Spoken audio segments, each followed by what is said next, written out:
Era una dama de la bellesa més extraordinària i tan alegre com preciosa. Malaurada l'hora en què va veure, estimar i casar-se amb el pintor. Ell, apassionat, estudiós, auster i ja compromès amb el seu art. Ella, tot llum i somriures i entremaliada com un cervatell, amant i enamorada de totes les coses, només enfrontada amb l'art, que era la seva rival. Per això li resultava terrible sentir com el pintor parlava del desig de retratar fins i tot la jove núvia. Però ella era humil i obedient, i durant moltes setmanes va posar amb docilitat a la cambra fosca i alta de la torreta, on la llum només es filtrava des de dalt sobre la tela pàl·lida. Ell, el pintor, es vanagloriava de l'obra, que avançava hora rere hora, dia rere dia, i era un home apassionat, i vehement, i irascible, immers en somiells, fins al punt que es negava a veure que la llum que queia tan espectralment en aquella torreta solitària minava la salut i l'ànim de la núvia, que s'esllanguia a la vista de tothom menys d'ell.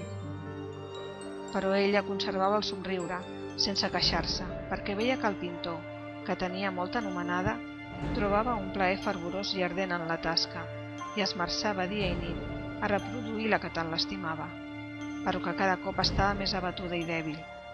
I en veritat, alguns que van contemplar el retrat n'elogiaven molt la semblança, com si es tractés d'una gran meravella i d'una prova tant de la traça del pintor com de l'amor profund que sentia per aquella que reproduïa tan excel·lentment.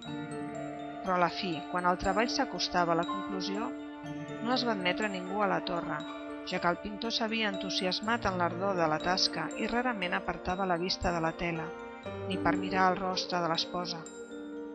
I es negava a veure que els colors que es tenia sobre la tela els extreia de les galtes de la que seia al seu costat.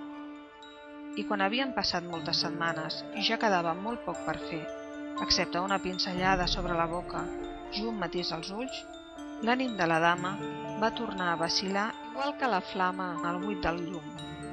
I llavors es va fer la pinzellada i es va posar el matís, i per un moment el pintor es va extasiar davant l'obra que havia creat.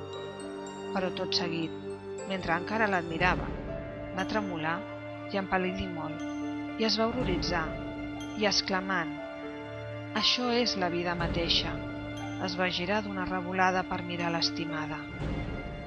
Era morta.